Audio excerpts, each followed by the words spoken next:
On se retrouve avec Philippe Reg pour le journal. Bonsoir Philippe. Bonsoir Frédéric. Quelques rapides titres. La journée méditerranéenne de l'Olivier, le salon du chocolat et la journée internationale de la femme. Et deux invités en fin de journal, Philippe. Deux invités, la personne, alors c'est l'association pour Nîmes Métropole. On va parler d'une exposition mais avec un geste caritatif quand même à la clé, on va s'intéresser aux autres. C'est Gérard Klein, donc, qui est vice-président de Pour Nîmes Métropole, bonsoir. Bonsoir. Et monsieur Bernard Fièvre. Voilà. Bon, bienvenue sur notre plateau, on se retrouvera en fin de journal. Oui. Et puis bien sûr, vous avez toute la liberté d'intervenir si un sujet vous interpelle. Okay. C'est la règle de la maison. Okay. Pour le reste de l'actualité, on vous écoute. Alors, nous allons commencer par une page sportive, puisque c'est à 20h30 ce soir du vendredi 6 mars 2009 que l'USAM Nîmes-Gard rencontre Dunkerque. La rencontre va se passer au Parnasse. C'est un match qui compte pour la 17e journée du championnat de France Division 1 élite masculine. Donc Division 1 élite, c'est un petit peu redondant, mais il n'y a pas de mal à préciser que c'est le gratin du handball qui va s'exprimer au Parnasse tout à l'heure. Et puis, n'oublions pas la 26e journée du championnat de football de Ligue 2 avec la rencontre Ajaccio-Nîmes Olympique qui commencera le samedi 7 mars à 2009 à 17h, mais ça sera à Ajaccio au stade François Coty. Notre reporter, d'ailleurs Nicolas Fabre, se rendra à Ajaccio pour filmer le match. Les volleyeuses de l'amicale Nîmes Volleyball, eh bien, elles jouent, seront opposées à l'équipe de Gruissant, mais ça sera aussi à Gruissant dimanche dès 15h. Match capital pour le maintien en première place de la National 3 de volleyball. Voilà. Et puis notre brève aussi pour les Restos du Cœur, qui organisaient leur collecte de denrées alimentaires ce vendredi 6 mars, mais cette collecte se poursuit toute la journée de demain, samedi 7 mars 2009, en collaboration avec les magasins Carrefour, Étoile et Grand Sud, le Champion de Nîmes Ouest et le Centre Leclerc de Nîmes. Donc, tenez-vous le pour dit, si vous allez dans ces magasins, eh bien, vous pourrez faire un geste et mettre dans un chariot un petit peu de denrées alimentaires pour ceux qui en ont besoin. Voilà Frédéric. Et puis donc nous allons rentrer dans le vif du sujet avec la journée internationale des droits de la femme, même si le premier vote des femmes remonte au 20 avril 1945, soit un siècle après les hommes. Toutes les inégalités ne sont pas encore réduites entre hommes et femmes aussi. Le 8 mars est désormais réservé à la journée internationale des droits de la femme. Cette journée a été instaurée par le gouvernement socialiste en place en 1982. À cet égard, Dominique Bellion, préfet du Gard, recevait en préfecture ce vendredi 6 mars les élus femmes du Gard. Notons que 43 des 353 communes du Gard sont administrées par ces dames. Un reportage d'Olivier Michel. Oui, c'est extrêmement délicat en ce moment. Je crois que je n'ai jamais embrassé autant de femmes, en une seule fois naturellement. Si le 8 mars est la journée internationale de la femme, ce 6 mars était peut-être finalement celle du préfet. Avec quelques 120 bis distribués, Dominique Bellion a individuellement salué la quarantaine d'élus gardoises, non sans rappeler plus sérieusement que les femmes n'ont toujours pas la place qu'elles méritent, si ce n'est au sein de sa préfecture, seule en France à avoir 3 postes de directeur occupés par des femmes. Leur place augmente, mais elle n'est pas encore suffisante. Elle représente plus de 50% de l'électorat, 52,5%, mais elle représente une part moindre dans les fonctions au Parlement, de députés, de sénateurs, de conseillers généraux. Et le Gard n'est pas particulièrement signalé, encore qu'il y a des progrès, puisque nous avons une femme sénatrice. Mais nous n'avons que 2 femmes conseillères générales sur 43, ce qui ne fait pas beaucoup. Et nous avons à peu près 18% de femmes maires. Là encore, il y a des progrès à faire. Même si la France est le premier pays au monde à s'être doté à l'an 2000 d'une législation afin de renforcer la parité en politique, force est de constater qu'elle n'est pas encore effective. Si l'on compte 43 femmes maires sur le département du Gard, une seule gère une commune de plus de 3500 habitants à Manduel depuis 2001. Non, je ne trouve pas beaucoup d'évolution, puisque j'étais seule femme en 2001, vice-présidente au niveau de l'agglo, donc seule maire. À ce mandat, je suis toujours seule femme au milieu de 26 maires. Alors comment ça se passe ? Ça se passe bien parce que je pense que j'ai affaire à des hommes intelligents et courtois, mais je souhaiterais qu'il y ait un peu plus de femmes. La place de la femme s'améliore petit à petit. Ce que je regrette, c'est qu'il ait fallu légiférer pour qu'on puisse arriver à une certaine parité, en particulier au sein du conseil municipal. J'ai toujours un peu l'impression que la femme, pour qu'elle puisse arriver, il faut qu'elle fasse plus ses preuves que les hommes. Je pense que nous gagnons de la place, des bonnes places même, je dirais. Mais les femmes sont toujours se freinent d'elles-mêmes. par rapport à leur vie familiale et surtout par rapport aux enfants. C'est plus difficile pour une femme parce qu'on a quand même une double fonction en étant mère de famille, donc c'est quand même assez difficile de pouvoir... Mais bon, je crois qu'on va y arriver, parce qu'on est quand même volontaire. Et ce dont on s'aperçoit, moi qui travaille avec les mères très régulièrement, c'est que les femmes sont quand même quelque part mieux dans leur tête, mieux organisées, plus soucieuses du quotidien, du concret, plus concrètes. Les femmes ne rêvent pas, elles rêvent dans l'action, elles rêvent dans la réalité. Reste qu'en matière de représentativité des femmes dans la vie politique nationale, à l'Assemblée comme au Sénat, la France fait figure de mauvais élève. Elle se situe au 13e rang européen et 58e rang mondial. Nous allons maintenant parler de l'IFAG avec un projet bien particulier, Philippe. L'IFAG, Institut de formation aux affaires et à la gestion, organisé à Nîmes la 4e édition du concours Écotrophée de l'IFAG au Forum Kinépolis de Nîmes. 9 des 98 projets nationaux restaient en compétition pour la finale, à la confluence de 3 préoccupations que sont le social, l'économie et l'environnement. Le défi du développement économique associé à une démarche de développement durable ne relève plus du rêve ou de l'utopie, mais d'une réalité que les responsables et managers d'entreprise ne doivent pas hésiter à relever. Compte rendu de Nicolas Pinchino.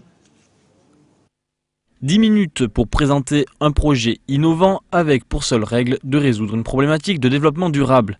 C'est l'exercice auquel étaient soumis les élèves de l'IFAG, École supérieure de management rattachée à la CCI et répartie sur 9 villes en France.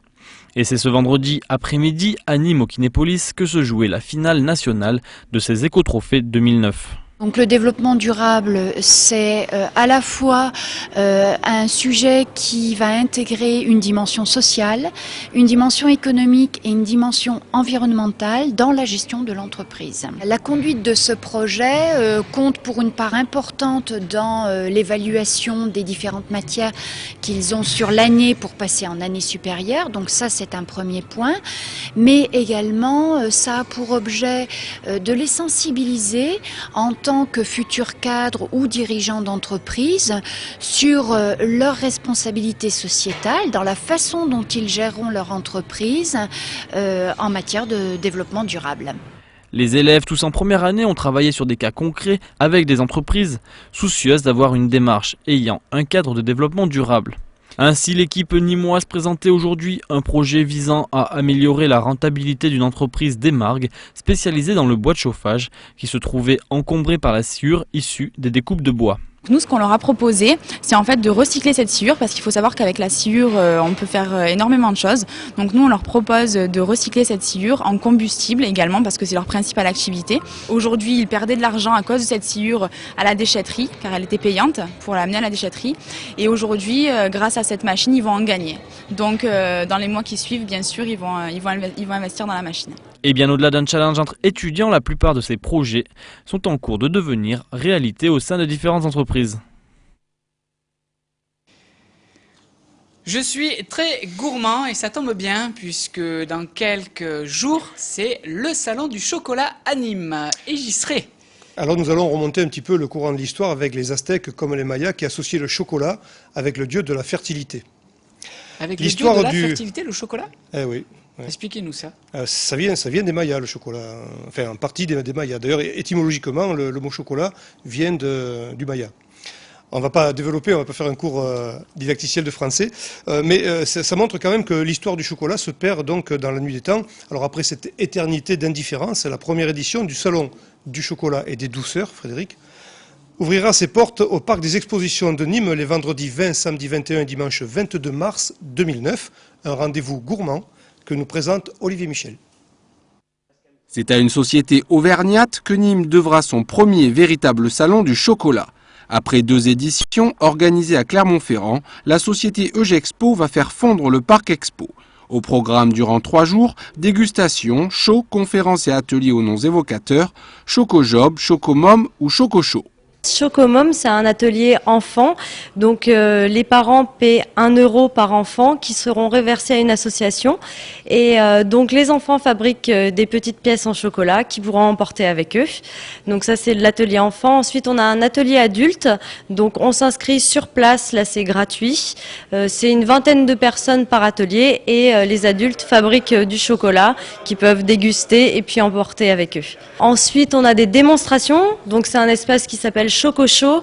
Là c'est un peu le show, c'est-à-dire qu'on a des professionnels qui sont chocolatiers, qui sont chefs à domicile, qui sont aussi restaurateurs et qui vont nous faire devant un public des pièces en chocolat, qui vont nous faire des recettes qu'on va pouvoir emporter puisqu'il y a une distribution directement vers le public. 30 exposants en provenance de toute la France proposeront leurs produits dérivés de la fève de cacao.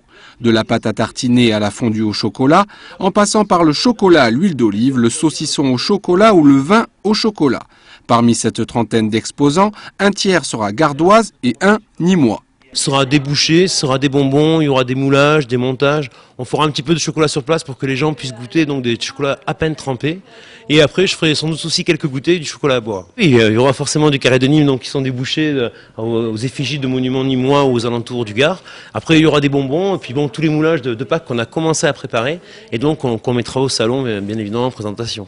Ajoutez à cela des conférences sur l'histoire du chocolat ou sur ses vertus, histoire d'enlever toute culpabilité, et vous passerez un week-end à vous lécher les babines. Question cruciale, Philippe. Le chocolat au lait ou le chocolat noir? Quelle est votre préférence? Je pense que le chocolat noir riche en cacao est certainement le plus diététique. Ceci dit, c'est comme tous les produits, il faut les consommer avec modération. Puis on peut profiter de l'occasion pour rappeler qu'il ne faut pas manger ni gras, ni salé, ni sucré en abondance. Ça nuit à la santé. Mais quand même, le chocolat est reconnu comme un bon antidépresseur malgré tout. Ça, c'est bien. Allez, on continue le reste de la. Alors Frédéric, si je vous dis Grossane, Luc, Tanche, Niçoise, Aglandou, Cayette ou Saloninque, ça évoque quelque chose pour vous? Et si je vous dis Picholine? Ah, ben oui, la journée méditerranéenne de l'Olivier. C'est mieux, hein, c'est mieux. Voilà. Alors, une histoire vieille de 20 000 ans et un vecteur économique en même temps qu'une richesse culturelle, sans omettre l'aspect ludique. On peut aussi évoquer les produits dérivés de l'huile et de l'huile d'olive, notamment en stéarinerie et en cosmétique.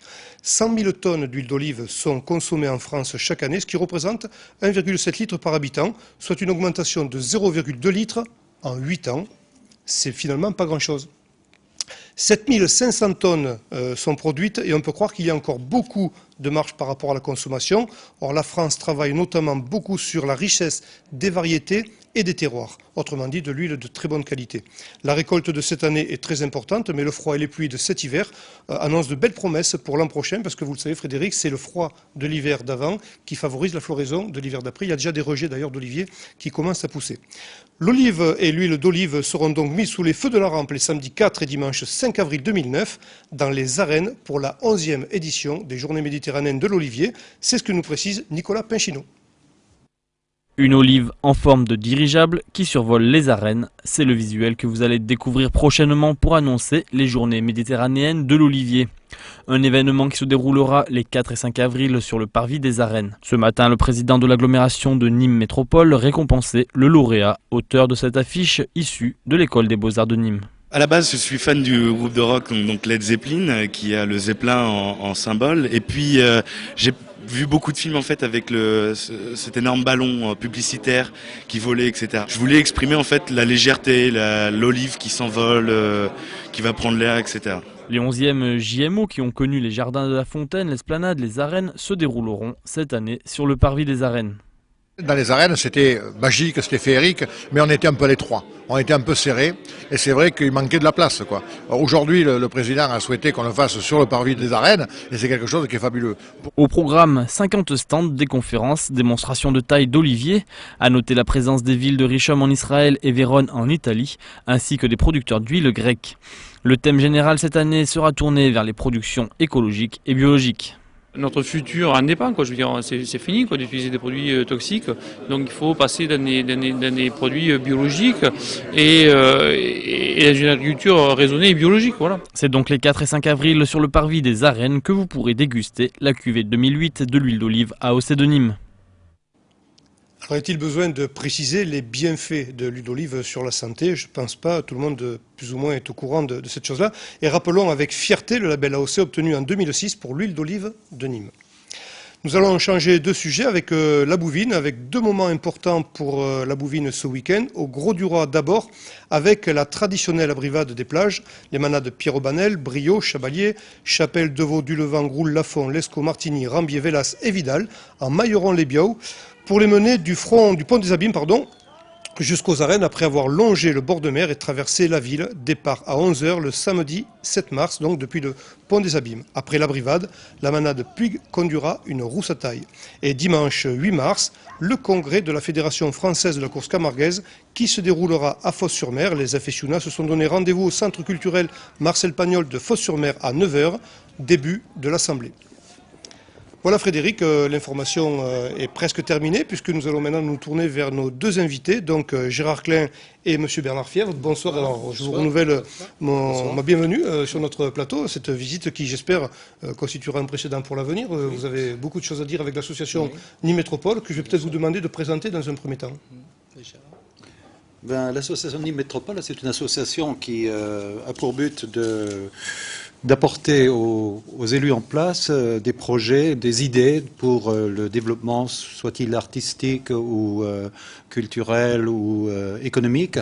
En tous les cas, ce sont des projets simples que nous mettons en avant et que les élus en place discutent et regardent si c'est réalisable. En quelque sorte, on arrive de cette manière-là à ce qui nous amène ce soir à être chez vous, quoi. Alors, ce qui vous amène chez nous, c'est une double exposition proposée à la galerie Jules Salle. Alors, elle a déjà démarré cette exposition. Vous nous donnez quelques détails? Oui, alors c'est une expo qui a un double but, un double objectif, aider les peintres amateurs à mettre leurs œuvres en avant, sachant que ce sont des œuvres vraiment d'amateurs, donc c'est sous les feux de la rampe. Et deuxièmement, aider la recherche médicale qui a besoin de sous et donner de l'espoir à tous ceux et celles qui souffrent de maladies malignes telles le cancer. Et c'est un des objectifs que nous défendons. L'expo dure du 3 mars au 8, donc aujourd'hui même c'est le vernissage. Voilà, elle se termine donc dimanche et il va falloir se précipiter. La galerie Jules Salle, je crois savoir qu'elle a été mise gracieusement à votre disposition pour l'occasion. Exactement, donc cette galerie qui est ouverte à tous les publics est une galerie mise à notre disposition à titre gratuit. Nous profitons pour racler au plus large possible en faisant quelques interventions soit à la télévision, soit par le journal. Et on donne la chance à des peintres amateurs de présenter leurs œuvres. Ils sont au nombre de 64 exactement, et il y a donc 168 œuvres qui sont exposées. Alors, beaucoup de cimaises à Nîmes, mais beaucoup de peintres aussi. Hein. C'est énorme, 64. Comment vous avez recruté? C'est-à-dire que je me suis simplement présenté aux différents ateliers nîmois et même dans Nîmes Métropole. Et donc je vais les citer. Il y a donc l'atelier Touvenin à Nîmes, l'atelier Hébrard à Nîmes, l'atelier Regard de Nîmes, l'atelier Temporel, l'atelier Cans, et enfin, tout ça c'était à Nîmes, et Clarensart de Clarensac et les capitelles de Poulx. D'accord. Voilà. Alors c'est là-dedans que nous avons raclé notre personnel peintre, et donc c'est là qu'on a trouvé vraiment des belles choses. Alors expliquez-nous comment vous allez émettre cette œuvre au profit du centre anticancéreux, je crois, de Montpellier, c'est ça? Il va y avoir élection d'un tableau qui va être mis en vente. Oui, alors ce soir et pendant toute l'exposition, on fait voter les gens, on leur dit quelle est la toile qui, à votre avis, représente le plus de valeur, et donc il y a un vote, les toiles sont numérotées, ils laissent tomber un numéro dans une urne, et à la fin de l'expo, on tire, on regarde, on compte, et on sort le numéro qui est gagnant, et cette toile nous l'achetons à cette personne et nous la remettons en tombola lors d'une soirée récréative au mois de juin. qui se passera dans un... Et c'est le bénéfice de cette loterie qui sera reversé qui va donc, au centre de recherche. Approchez-vous un petit peu plus. Qui va au centre de recherche. D'accord. Oui, alors, des idées comme ça, vous en avez beaucoup, généreuses c'est déjà cette démarche a déjà eu lieu il y a 2 ans. Donc, oui, c'est la deuxième. C'est la deuxième, donc nous allons faire probablement une 3e édition en 2010. Mais en tous les cas, c'est une action qui porte ses fruits. Nous sommes très contents et ça permet également de mettre franchement tous les peintres amateurs de la région sous les feux de la rampe. Eh bien, bonne réussite et surtout n'hésitez pas à revenir nous parler de vos projets. Oui. Monsieur Fièvre, allez, secondes, rapidement, oui. Le temps qui nous est imparti est très court. Je crois que vous avez un projet dont vous vouliez quand même vous voulez poser les bases. Les bases d'un projet, c'est les difficultés que rencontrent aujourd'hui les mamans pour faire garder leurs enfants, sachant que c'est un problème qui a toujours été réglé au niveau des municipalités et l'agglo existant. Maintenant, il y a un déplacement de la problématique, c'est-à-dire qu'une maman de Poux qui travaille à Nîmes souhaiterait bien voir son enfant gardé près de son lieu de travail à Nîmes. Et là, ça change beaucoup de choses. Alors nous allons nous saisir de ce dossier, essayer de le rendre, d'être le plus concret possible pour le soumettre à l'agglomération. Je vous invite, quand cette étude sera lancée, à venir nous donner un petit peu le résultat du fruit de votre travail. Nous l'écouterons avec beaucoup d'attention. Et ça rejoint la journée de la femme d'aujourd'hui, parce que c'est un problème vraiment qui permettra aux mamans de s'épanouir et puis de faire garder leurs enfants sans difficulté. Merci à vous. Bonne réussite dans vos projets si généreux. Merci. Voilà, je le disais en entame de propos, je le redis, que cette visite soit un précédent pour l'avenir, que nous vous revoyons ici bientôt. Merci. Voilà Frédéric, c'est terminé pour l'information. Merci à nos invités, merci Philippe. Dans quelques secondes, le Carrousel, 21h, votre soirée humour. Et puis passez un excellent week-end sur Télémiroir et à lundi. Au revoir.